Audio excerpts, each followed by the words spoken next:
সুপ্রিয় দর্শক মন্ডলী, আসসালামু আলাইকুম। 8 জুলাই 2024 রানীগঞ্জ হাট, এটি দিনাজপুর জেলা ঘোড়াঘাট থানায় অবস্থিত। এখানে দেশের বিভিন্ন জায়গা থেকে ব্যাপারীরা এসে গরু ক্রয় করে এবং ক্রয় করে বিভিন্ন জায়গায় নিয়ে যায়। এটা সব ক্রয়কৃত গরু এবং লেখালেখি পরেই এখানে সব বিভিন্ন সিস্টেমে এবং বিভিন্ন ব্যাপারীরা বিভিন্ন রকম করে বাঁধে রাখছে। এই হাটের ক্রয় বিক্রয় অনেক সুন্দর এবং সুযোগ সুবিধা ভালো। যদি কোনো খামারি বা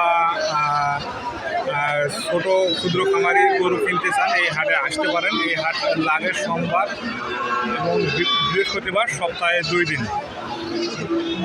বিভিন্ন সাইড থেকে আসতে পারবেন এবং গোবিন্দগঞ্জ এবং দিনাজপুর হাইওয়ে, এই হাইওয়ে সংলগ্ন লাগা এই হাট সোমবার বৃহস্পতিবার, সপ্তাহে 2 দিন। আসসালামু আলাইকুম।